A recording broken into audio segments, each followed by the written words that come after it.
Hello, welcome to Flying Fox Arts. I am Heather.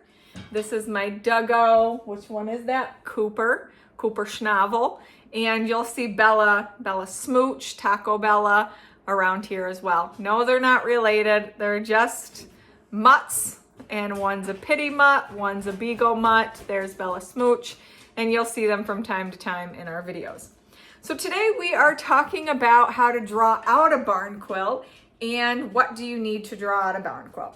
So we're talking about 2-foot barn quilts. This goes for any size. It's not like yesterday where we talked about what wood you needed, and we'll talk about bigger wood when we're doing bigger quilts. The fundamental part of how to draw them out and the supplies you need are the same. So if you're doing a quilt by yourself, you're like, Heather, I just want to do one.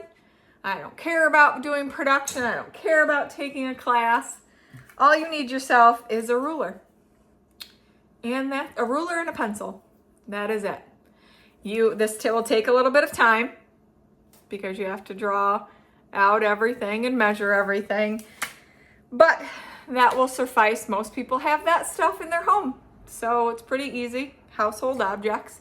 If you're going to do production work, or you're like, listen, that takes way too long to measure 1 inch up and 1 inch up and figure it out, get yourself a handy dandy T-square.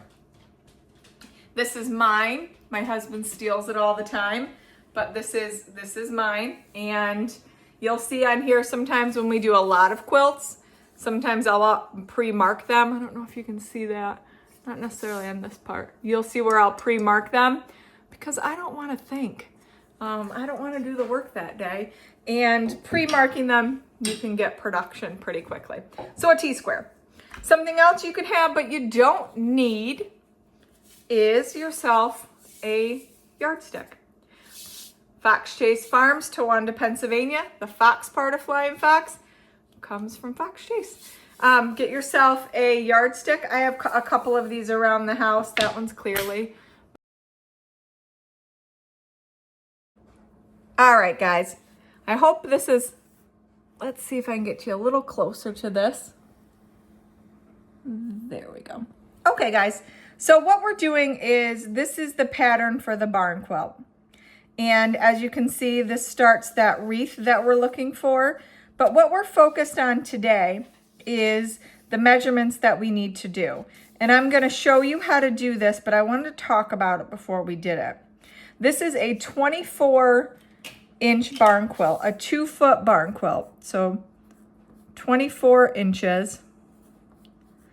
24 inches. I can't really write upside down very well. 24 inches. And the center part of your barn quilt has 9 pieces to it. And each one of those squares has to be 2 inches, 2.25 inches wide, and the same way vertical as well as horizontal.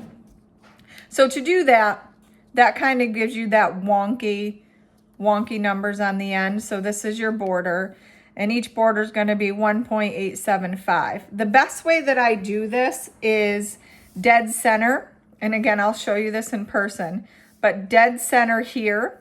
I start here, and this will be your 12-inch mark on your ruler, and I'll show you that in a second. And I just do, 1.175 and 1.175, and I build my way out from there. So that'll give you the 2.25 here, and then just do 2.25, 2.25, 2.25, 2.25, and then whatever's left over, you don't really need to measure. Please comment below if that is confusing. I'm going to show you the real world way to do it right now. Thank you guys very much.